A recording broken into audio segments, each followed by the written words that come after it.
Colégio Apoio Português 1, professora Simone Santana, gramática, 9º ano do ensino fundamental. Essa é a aula da semana 8, aula 1, bom dia. Bom, nós vamos iniciar a aula de hoje com uma revisão do 4º bimestre, tá bom? Essa revisão eu dividi ela em 2 blocos, na colocação pronominal e nas figuras sonoras da linguagem.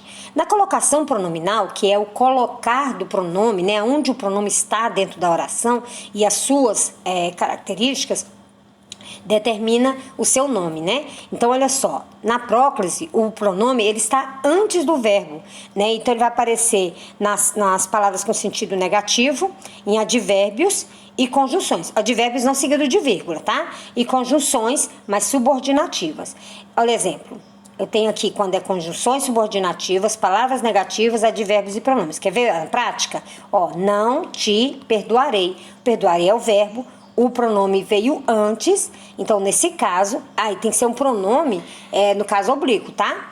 Não pronome pessoal do caso reto, não, tá?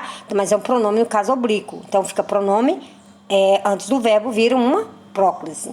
Da mesma situação acontece com a mesóclise. Só que a mesóclise, o pronome vem no meio do verbo, ou seja, divide o verbo no meio e acrescenta ali o pronome. Lembrando que ele tem 2 regras, ele só é utilizado no futuro do presente ou no futuro do pretérito. Somente no futuro, tá? Então, toda vez que for utilizar a mesóclise, tem que estar no futuro. Então, olha só. Dir-lhe-ei a verdade. Tá vendo? Lá no futuro que ele vai falar a verdade. Então, direi a verdade, né? Dividir no meio, lhe a verdade. Aí vem primeiro verbo, segundo verbo, e o pronome aparece no meio aí. Então, isso é uma mesóclise, né? Ou seja, o pronome vem antes do verbo. Vem no meio do verbo. Bom, o último aí é a ênclise. A ênclise é muito legal porque ela vem depois do verbo. E ela não tem muitas exceções. Ela só não é utilizada no início, né? Não é utilizada no meio, porque ela obedece à questão de a prioridade ser o verbo. Então, encontrei-me no bar. Então, encontre-me no bar. Então, o verbo encontrar, o me, que é o pronome, que veio depois do verbo. Então, nesse caso, é uma próclise, tá bom? Então, olha só, não tem muito segredo, né? É muito fácil a colocação pronominal.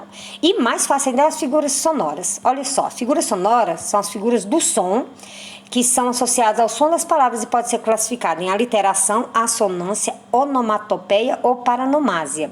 Lembrando que, olha só, a literação é quando acontece a repetição das consoantes. Então, o rato, roeu, a roupa do rei de Roma, o pé do Pedro é preto, né? Então, quando acontece a repetição das consoantes, é chamado de aliteração. E quando acontece a repetição do som das vogais, aí é chamado de assonância, que também é chamado de rima, para servir de ajuda para nós.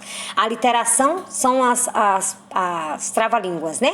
E a assonância são as rimas. Olha, coração, mão, pulmão, dão, vão, ficaram, né? Então, quando o final da palavra repete ou tem o mesmo som semelhante, né? Ou tem um som semelhante à da palavra anterior, a gente chama isso de assonância, tá bom? Então, tem os exemplos que a gente até trabalhou na sala de aula, mas como esse aqui é só uma revisãozinha, né? A onomatopeia, que é o nome, é a escrita dos sons, é quando a gente tenta escrever os sons, né? Então, tic-tac do relógio, o cachorro fez au-au, cocoricó da galinha, o tum-tum bate coração, tic-tac faz o relógio. Então, isso são chamados de onomatopeias. Também nós temos a paronomásia. A paronomásia, ela é muito interessante, porque é quando uma palavra é escrita quase igual a outra, muda às vezes só 1 ou 2 elementos, 2 letras, mas elas têm sentidos diferentes, o som é um pouquinho diferente e a sua escrita também é um pouquinho diferente. Então, na verdade, ela tem que ser diferente na escrita, diferente no som e diferente no seu significado, tá? Então, quando acontece esses 3 casos, mas são diferentes, mas são bem parecidas, é chamado de paronomásia, de parecido, tá bom? Então, paronomásia. E então, nós temos aí a paronomásia, a literação, a assonância e a onomatopeia como figuras de som, tá bom? Hoje não tem atividade, é só revisão mesmo, tá ok? Mas estude essa revisão e até a próxima aula que nós vamos ter atividades para revisar esse conteúdo, ok?